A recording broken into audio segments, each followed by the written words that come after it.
hei tukin jing hianin MNF party ten Mizoram sarkar nuaya mason na sang om tura kan ngai om mek te po anianga sa si nuaya sa si sang ni som ni panga to som ni parukpat uan nuaya hianin mason na chi sang ruam han sa mun som li pakhat ami chu avain central sarkar atanga first installment an don to 66% an don to a hi tuna hianin a second installment to 34% hi alepsa hemi sasi 25 to 26 part 1 noya project local na local a hi vaibel se sing khat sang khat za som nga pani lai ania chu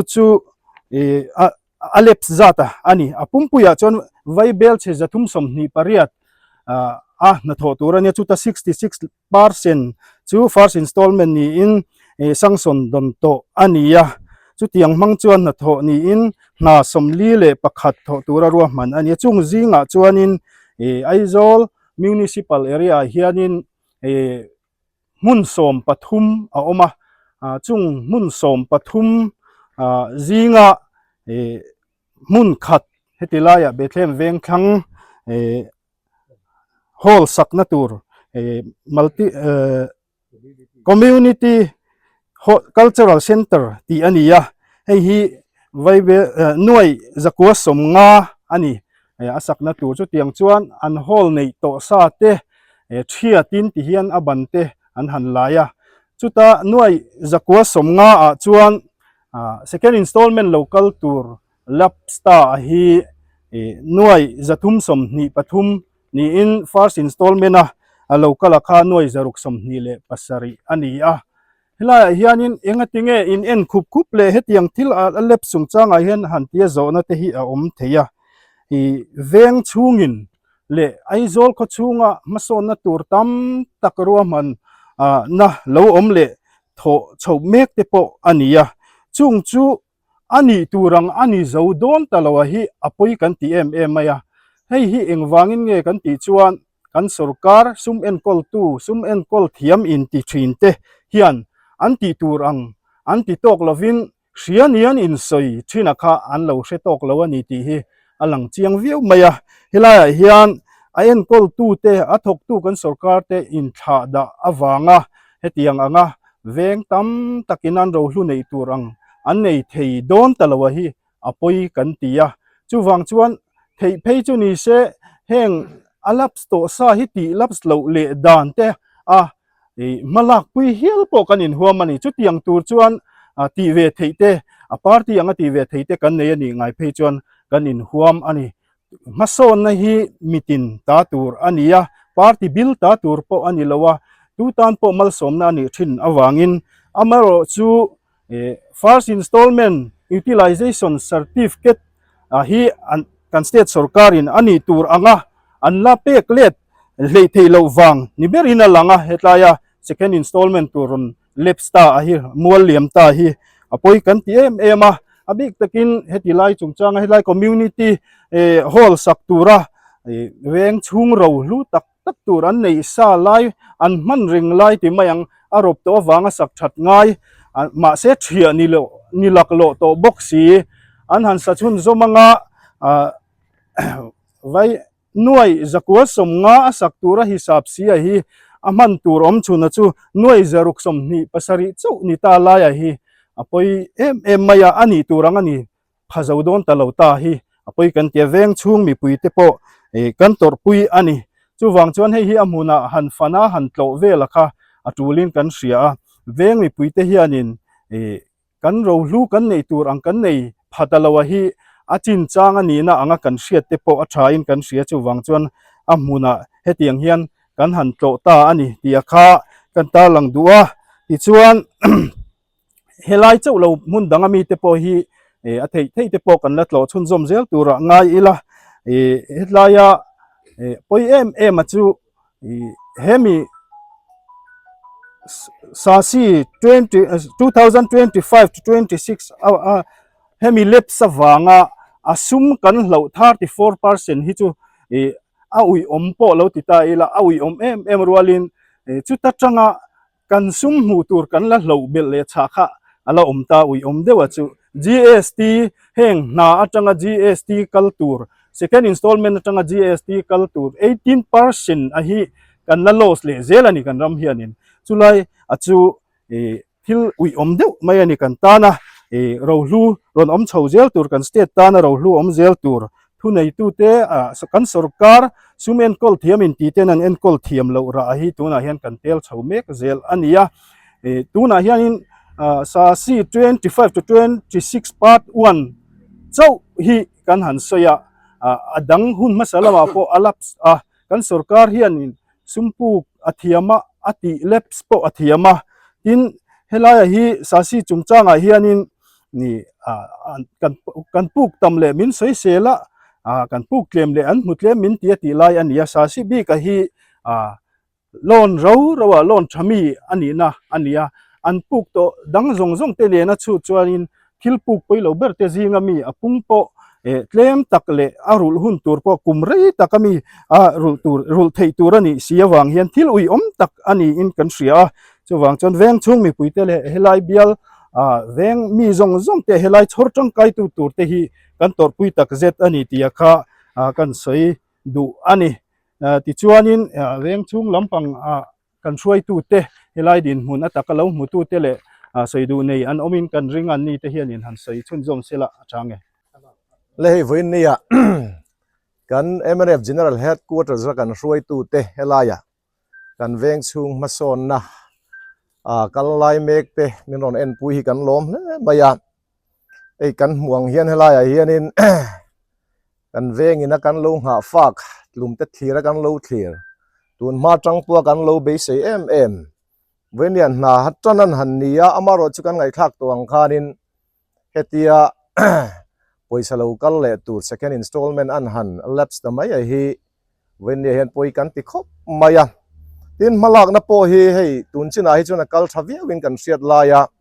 etiang anga apui tling theilo tur anga ngai ruat theya thilan omta hi kan ui khop mai kan veng chung phei chuanin apui tling lawang ti kan hlau ngoi ngoya chumi ria helaya kan headquarters thuai tu te enon kal hi alo mom kan ti khop maya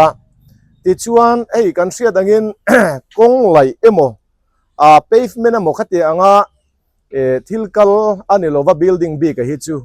sumlep si apoyem em na chu ani tur anga puitling thelo tur ang ani tlata wang hianin chu wang chon hei kong te hi chu sum han leps po ni sela han kai toy mai theite ni ya amara chu building bi ke chu ani tur ang taka design thlap to a foundation na tanga thilin tan chho vekania wang hianin a leps khachuanin a buai zo vek don maya chu wang chon venia hian keini helaya veng chung lama khotlang nu le pa te thalai te pe hi chuanin kan du dana pe hi chuanin tu na poisa lep sa hi kan sarkar chak tak hianin kung min dap sakse kan du khop maya apuitin ngei theina tur hian chuwang chuan hei kan lo hria dan hi adikem chu a hachi alova MC in thandona wanga ma han la vut te kha an ni devin kan hria chuwang chuanin anin tiam ang nge hianin ani ta turang tak hian min chua sakse ti hi kan du khop ani tia kha kan han soi ve du ti chuan tun china hian hei kan muang hianin kan hria dana pe hi chuanin estimate hi chu engkim felma sela design structure design po hi chop te hian tian an buat sai chonin kan hria complete structure design hi kan la dong lo deuh nin kan hria heng te po hi thei anga ma chak takamin lak pui hi kan du khop maya tia kha venia hian kan han soi dueng po ni chela hei kan social media lama kan YouTuber te tin chanchin thar lama kan news reporter te venia helaya min ron troi om hi kan lom tak zet ani tia kha kan han soi ve lok du ani hlo tin ngei theina turin thei top kan sarkar hian min chu apui selani turang taka chua ngei theina tur hian in venia hian thei top min chu apui se kan be sei ani tia kha lai tanga kan han soi ve du chu ni e veng chung mi ni na ngin zona han zo bel zok du kan ni cha hemi na hi tunge a contractor hi in sia em ti le helai vele na melin hu em ti le tu tenge thok tu tak hi le ti lai hi aveng chung mi puite hian siat na in nei em le ti te kha kan zo bel e lampang hi kan lo ngai sak lu tuk vak lova a contractor hi tin entrance company entrance farm angani chu construction farm mo chu lai chu ni maro chu tu ber hi an nge thok ti taka hi chu kan chiang chi alova a contractor taka hi chu tu ge ti hi kan chiang lu tuk vak lova ni langtlang taka na thoa kalpui ani tura kan han nga ya botlang suai tu te le party suai tu te sia ta po khala he na hi tho ani te po kan han be se ya amaro chunia thil zongjong hi riat vek theilo chin te po om thowa engpo ni sei so yang deu khanin veng chung ina etiang ro lu kan nei turang kan han nei phadon talowa hi a ui om em maya hei chawani lawa kan soi tongin ni china khan aizol mizoram puma sasi sang ni som ni panga tanga ni roka bi ka hian na somli pakhat lai a oma chumi ba ka chuanin ka hriat sual lo chuan hemi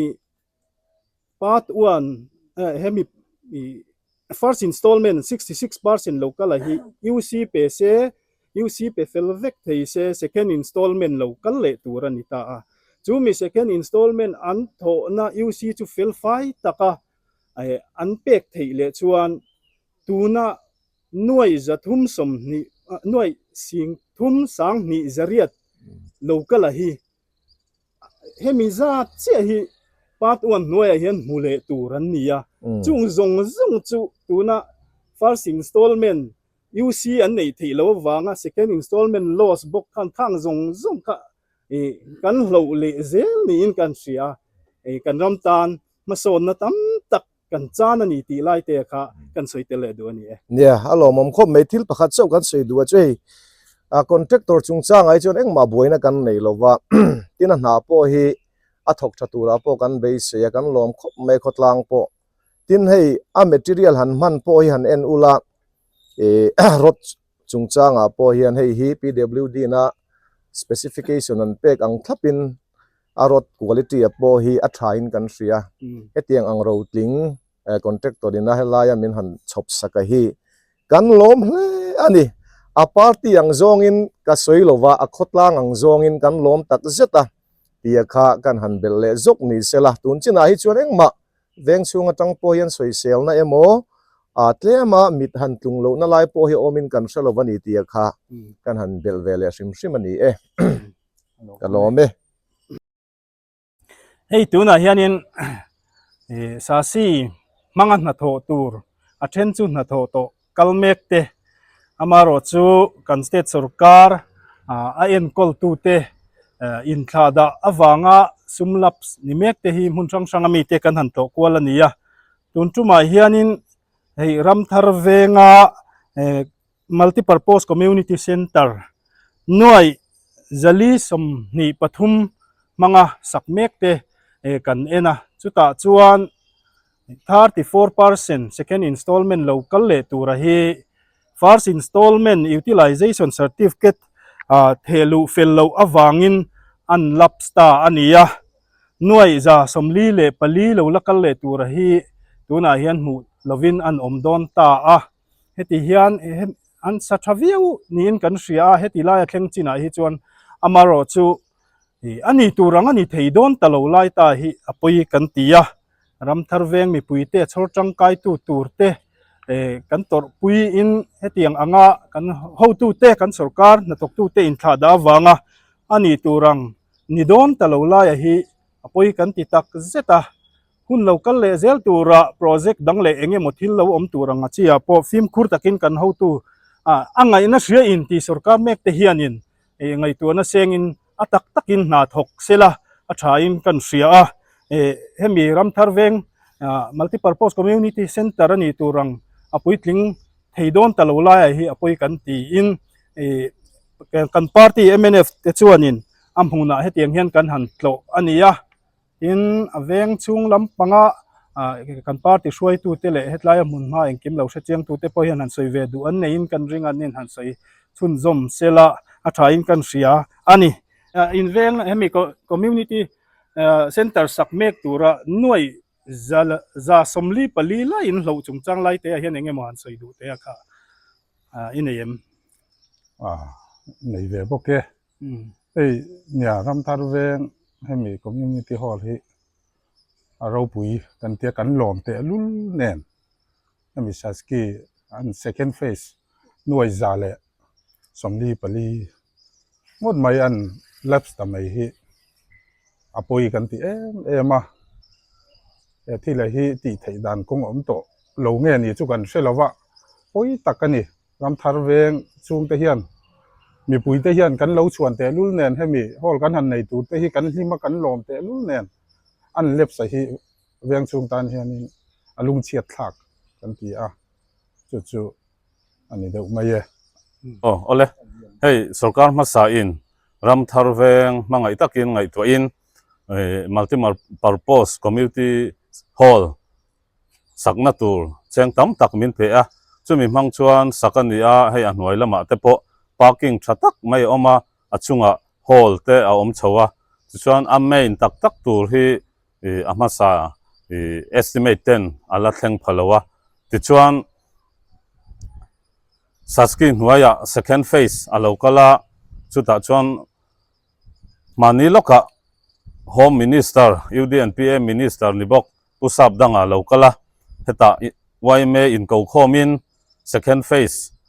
nuai zali le ti lai mai alo kal tur thu te soin ram thar veng an mangai thu le an thai pato ban chua tur thu te soin kut kan ben nan hlua zo chau ani chuti lai chuan finance minister te finance lam en kol tu in tha da wangin Vaibel chakhat le point li nuai zali le somli nuai za le somli pali lai mai an leps tamaya kan uin hetiang in tha da wanga sum po chua central atanga po chua har satak cheng tam tak mai an leps ringot hi ram thar veng mi puite helai uat mi puite pon alung chet thak kan ti a hreom kan ti tak zat ani